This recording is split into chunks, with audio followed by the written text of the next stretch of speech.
అన్నీ దక్షిణ దిక్కుకు ఎడతాయి. ఎందుకు ఎడతాయంటే పాపపుణ్యాలు చేసి అక్కడికి వెళ్ళి భూమిలో కలిసిపోయి మళ్ళీ ఎక్కడో దీపం కింద పుడతాడు.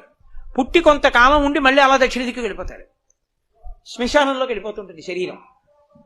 ఎవడు ఏ దీపం నేను వెళ్ళనని ఉత్తరానికి తిరిగిందో ఆ దీపం ఇక అందులోకి శరీరం పెడుతుంది. ఇక ఆ దీపం మళ్ళీ పుట్టది. అలా తిరగాలంటే ఉత్తరానికి ఎవరి ముందు కూర్చుంటే తిరుగుతుందో తెలుసా? ఒక్క దక్షిణామూర్తి ముందే.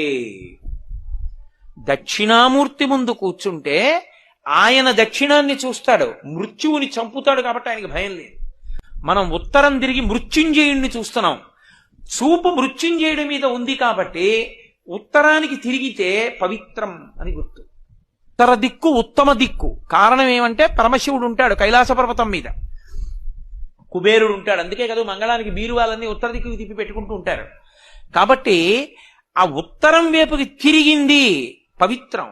కాశీగంగా కాశీగంగా అంటుంటారు. భారతదేశంలో గంగ ఎన్ని చోట్ల లేదండి? హరిద్వార్లో గంగే, కాశీలో గంగే, ఎన్నో చోట్ల గంగ ఉంది. అన్ని చోట్ల గంగ కన్నా కాశీ గంగండి కాశీ గంగండి అంటారు. కాశీ గంగ అని ఎందుకు వచ్చింది? ఒక్కటే కారణం. పైన పుట్టినటువంటి గంగ దక్షిణం వైపుకి ప్రవాహం మొదలుపెట్టింది.